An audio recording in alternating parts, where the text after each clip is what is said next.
An October tornado catches plenty of folks off guard and brings damage along with it. We will hear from witnesses. And as several Democrats compete to take on Governor Walker next year, they're already meeting with voters. And questions are still swirling about President Trump's mysterious message about the calm before the storm. This is News 3 at 10. Good evening, and thank you for joining us for News 3 at 10. I'm Chris Goffner, sitting in for Leah tonight. Well, topping the news, we've got team coverage on our own storm today. A surprise October tornado that touched down on the east side of Madison and the Sun Prairie area. Jenna Middaugh and Valina Jones are both on scene tonight. We begin with Jenna, who is live along East Washington Avenue, where she spoke to a woman and her husband who were caught up in the storm. Hi, Chris. Well, Jennifer and her husband, Brian, are both okay. That's what matters. Thank you, Jenna. Now let's go to Valina Jones, who's at a property on East Washington Avenue, damaged by the storm. Hi, Valina. Well, hi. You know, believe it or not, this is a parking lot now. The good news here is despite all this damage that you see, everyone is safe. And the owners of the storage building say they also have insurance. So that's good news for them as well. Good news on both counts indeed. That's Valina Jones reporting live on Madison's east side. Thank you, Valina. Now let's turn it over to meteorologist Bob Lesh, who has our first alert update on that storm. Hi, Bob. Hello, yeah, and that was a very odd situation for that tornado to form in the skies at a high of 75. That's your first alert weather. Thanks, Bob. More than 24 emergency departments were called to a fire at a Whitewater pizza parlor early this morning. Crews say they could see heavy smoke coming out of the rear of Rose's Pizza and nearby buildings just after 6 o'clock. The Whitewater Fire Department says crews evacuated animals from a nearby animal shelter and were able to contain the fire.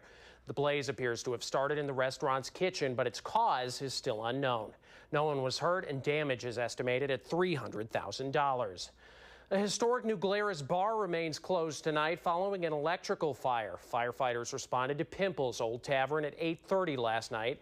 Luckily, no one was hurt, and owner Chuck Bigler says its famous murals are fine as well, but Pimple's will likely stay closed for the next week to 10 days as it cleans up smoke damage to its back rooms.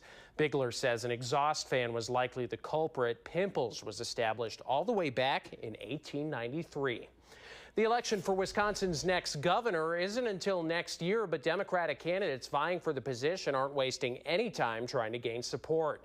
Several of them were in Wausau today meeting with voters at the Labor Temple. One of the issues on the forefront is job creation, an area where State Superintendent Tony Evers says Governor Scott Walker hasn't completely succeeded.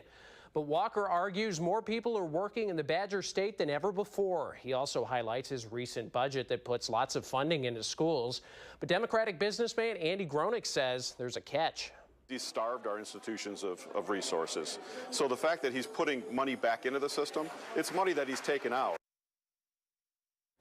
Then, of course, there's Foxconn. $3 billion of incentives will go to the Taiwanese electronics giant. Some Democrats have remained skeptical, even with the claim from Walker that 13,000 jobs will be created.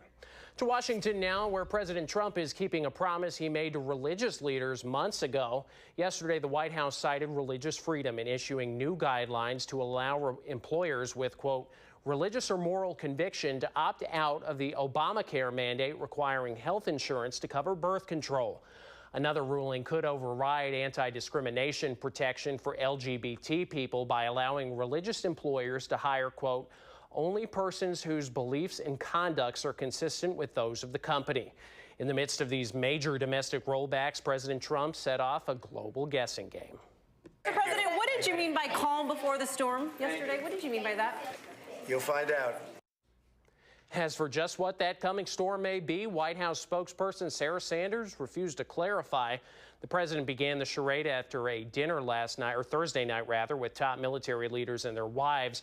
Before that meeting, President Trump said tremendous progress has been made on ISIS, this amid rising tension with North Korea ahead of next week's announcement on the president's Iran strategy. Vice President Mike Pence was in Las Vegas this afternoon to deliver a solemn but healing speech in the wake of the mass shooting earlier this week. We do mourn with those who mourn and grieve with those who grieve, but we do not grieve like those who have no hope, because heroes give us hope. Pence praised first responders who put themselves in danger to save lives last Sunday night. He said the country is, quote, united in our resolve to end such evil in our time. Following the speech, doves were released outside City Hall. You will not replace us! You will not replace us! In downtown Charlottesville, Virginia, a group of white nationalists held a torch-lit rally at Emancipation Park today. This just days after a judge ruled the lawsuit involving the Robert E. Lee statue could move forward. Tensions over the Confederate statue began in August during the Unite the Right rally, where three were killed and dozens were injured. Within about 20 minutes, tonight's rally dispersed. Overseas, London was a city on edge today after a car hit a crowd outside the Natural History Museum. It happened right in the middle of the day in the Kensington neighborhood, an upscale area always filled with tourists. Police have ruled out terrorism. Jonathan Vigliotti has more. Police were taking Jonathan Vigliotti, CBS News, London.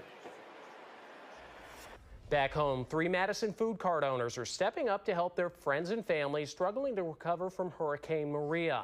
On a normal day, Sazón, El Whisco Rican, and El Coquí serve up traditional Puerto Rican cuisine. Today, though, they're also collecting donations for loved ones in the island territory.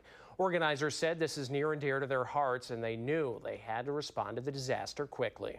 Not get tired of donating and supporting these people, because at the end of the day, there are people. We're all Americans. Now, if you'd like to help them raise money, you can make a donation at any of those food carts. Volunteers are making sure veterans are prepared for the upcoming winter. Today marked the 30th anniversary of the Heat's On program. That ensures veterans' homes in Dane County have heat. 97 homes received furnace inspections and repairs from volunteer technicians. If furnace problems are discovered, parts are donated and volunteers fix the furnace free of charge. During one check, volunteers discovered 93-year-old World War II vet Irv Knoltenmeyer received a furnace part that would have cost him $1,000. $1,000? Yeah. Yeah. I certainly appreciate all your efforts. And Well, appreciate your efforts. All the way back to World War II. Yeah. We appreciate his efforts, too. Now, also today, Steam Fitters, an organization heavily involved in the program, opened their new training school. Carbone's Race for Research had a record-setting year with more runners and money raised than ever before. The event featured over 1,000 participants and over $100,000 raised. Participants could choose between the family and dog-friendly 1-mile walk or the classic 5K run. All proceeds go towards funding cancer research at UW's Carbone Cancer Center right here in Madison. Well, next tonight on News 3, Hurricane Nate makes landfall on the Gulf Coast. We have the latest updates from officials in Mississippi and Alabama when we come back.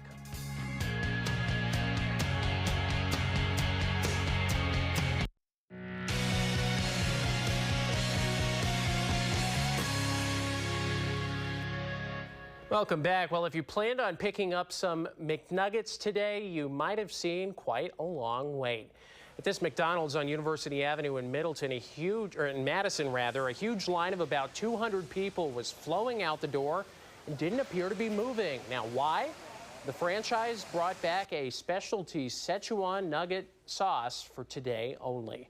The promotional flavor was briefly offered 20 years ago in conjunction with Disney's Mulan film.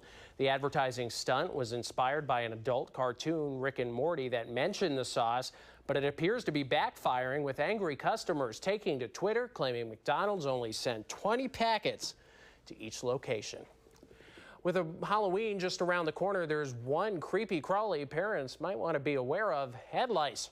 Doctors say they see a jump in lice around this time of year. You might think it has something to do with going back to school, but the biggest cause is actually Halloween costume shopping, where people are trying on masks, wigs, and costumes. It's usually a childhood, nuisance problem. It's really not a health hazard. It's not a sign of poor hygiene, and it's not really spreading disease. It's really just more of a nuisance.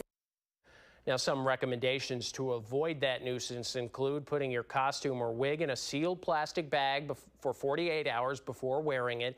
Any head lice will die in that time period. Experts also recommend always wearing a swim or wig cap to cover your child's hair and create a barrier that's tough for lice to cross.